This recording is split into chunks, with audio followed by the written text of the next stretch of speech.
The father of today's Su-57, the Su-47, spawned in a time of innovation, starting in the 80s with trying to compete against America's Advanced Tactical Fighter, or the ATF program, starting with the S-32, the S-37, and then the Su-47, which looks like our X-29 forward swept wings, been used in a lot of movies, pretty cool aircraft. And recently, new photos of the cockpit emerged, and wow, it's not what you'd expect, but it's a fighter that was a technological marvel if it would have worked. And that was kind of the problem. Engines weren't exactly what they wanted. They had problems sourcing engines. What they wanted would have been lightweight, a lot of thrust. I think around 40,000 pounds of thrust per side with lightweight thrust vectoring and easily reproducible, mass-produced production. But what they got was something very different, and the program eventually became just a technology demonstrator because they couldn't sell it. And that spawned the PAC-FA or the Su-57 program. 3, 2, 1, fight off.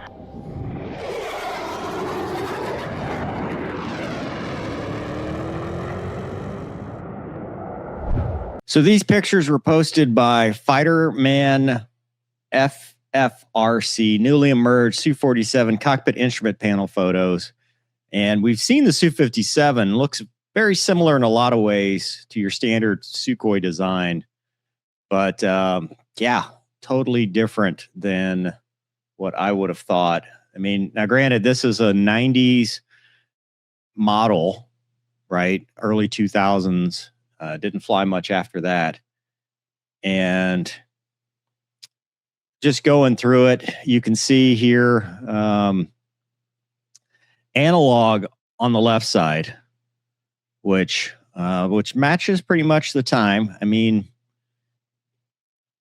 it's not the most ergonomically designed cockpit, right? Because you'd expect, for me, even though it's analog, like the F-16 was analog around this time, but I would have expected the displays to be these two MFDs, multifunction displays, to bracket the analog gauges, because the hub and spoke, right? You want to start center, move out, back in, center, back out, back in.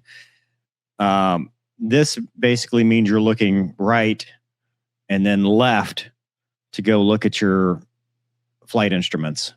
But you can see here the ADI, the VSI, vertical speed, an HSI, which, I mean, old school, right? Not electronic HSI like the F-16 Block 50, which would have been around this time. This is all just old school Soviet minimalist design.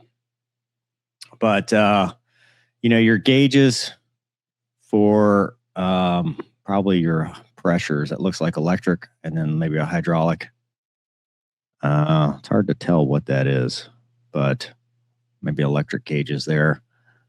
That standard light blue, and then your probably a cabin altimeter over here. That's usually a standard place to put it. And then your MFDs, so probably had for the internal weapons bay, probably had some kind of status as SMS system, stores management system. It could carry the adder. The internal bay was long enough to carry the AA-12. And it's interesting also that it's a side stick. So you've got your rudder pedals here, but your side stick here. And this was the first of the tensiometer for the stick, which is like the F-16 where it uses pressure, which I think the Su-57 does too, except the Su-57 is a center stick display or center stick design blocking the display that would be right here in the center. So interesting also, no HUD. Now, I don't know if this was supposed to have a helmet-mounted queuing system or a helmet-mounted display like the F-35, so it didn't need one, or they just said, you know what, we don't need a HUD on this thing. But it doesn't have a head-up display, or at least this one doesn't, where it is. Looks like it's got the IRST sticking out the nose, infrared search and track. A G meter right there, which is interesting because it's got this kind of tacked on G meter, but this looks like a G meter too. And why it has a red limit at 7 Gs, maybe that's for the test or whatever, but it's a 9.5 G accelerometer, G meter, but red line at 7. It's a 9G jet. I don't know. They were fairly maneuverable, but you can see here looking at the other side. Yeah, the cockpit's kind of torn apart. I'm missing a panel here. This was probably some kind of weapons panel that they took out for display or demonstration purposes. It might have been another screen. They might have had another display down here. But instrument flying would have not been too much fun with this thing, just because old analog gauges, our altimeter here, your ADI, so your hub and spoke, you know, you go 1, 2, 1, 2, 1, 2, etc. But just an interesting design. And then your landing gear handle, just old school. And then the seat itself, this is all just real dirty because I guess it's been in storage, but it seems to be the same, similar design as what the Su-57 had. And then the center handles there, but you can see the side stick has the thumb switch. I mean, almost like an F-16 or an F-22 or an F-35 even. I don't know how much it moves, but this is very similar to what the F-16, F-22 would have. Fly-by-wire. So the propulsion systems, I mean, that was kind of the big thing. They wanted the variable cycle turbofan, and they got a 2-shaft bypass turbojet with no thrust factoring. 34,000 pounds of thrust and afterburner versus 39.6. So very heavy. They called it a muscle car with a truck engine. But they wanted the AL-41F was what the plan was. The Terminator. Going to the Wikipedia page, just so we get some added data. Su-47 Berkut Eagle was the S-32, then S-37 during initial development. And it was a canceled program. Could have been something great. It wasn't stealth, but they put radar absorbent material on it to lower the RCS. So it was treated with RAM. D30F is that engine, but that wasn't the one they wanted. They wanted something lighter with more thrust. And you look at it, it just, I mean, it looks dirty. You know, it looks kind of a lot of exposed rivets. But I think once it was in the production, it probably would have looked a lot better. Obviously, this is a prototype. But you can see forward swept wings, leading edge root extensions with flight controls on it, which I believe the Su-57 got. You can see a lot of the Su-57 in this twin tail. Obviously, that's for test.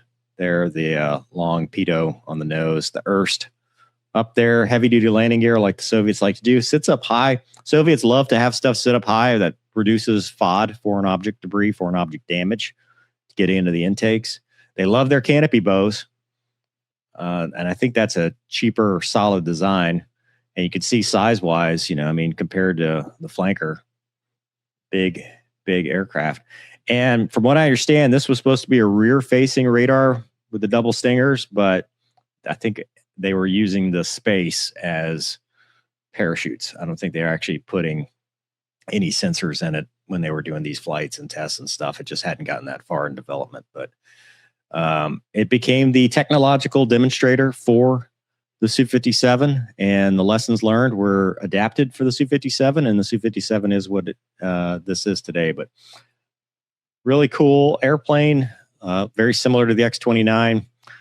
And it's always interesting to see how the other side does it. And looking at the cockpit, you know, they're like, "Hey, dude, suck it up, fly your instruments, and you'll be fine." You don't necessarily need the most ergonomic or best pilot vehicle interface. You know, we don't think that way in Soviet Russia, but they fixed a lot of that in the Su-57. So anyway, just a cool thing. I saw it today. Thought it might be fun to talk about. But let me know in the comments what you think. Hope you guys enjoyed this episode. Thanks for watching. We'll see you next time.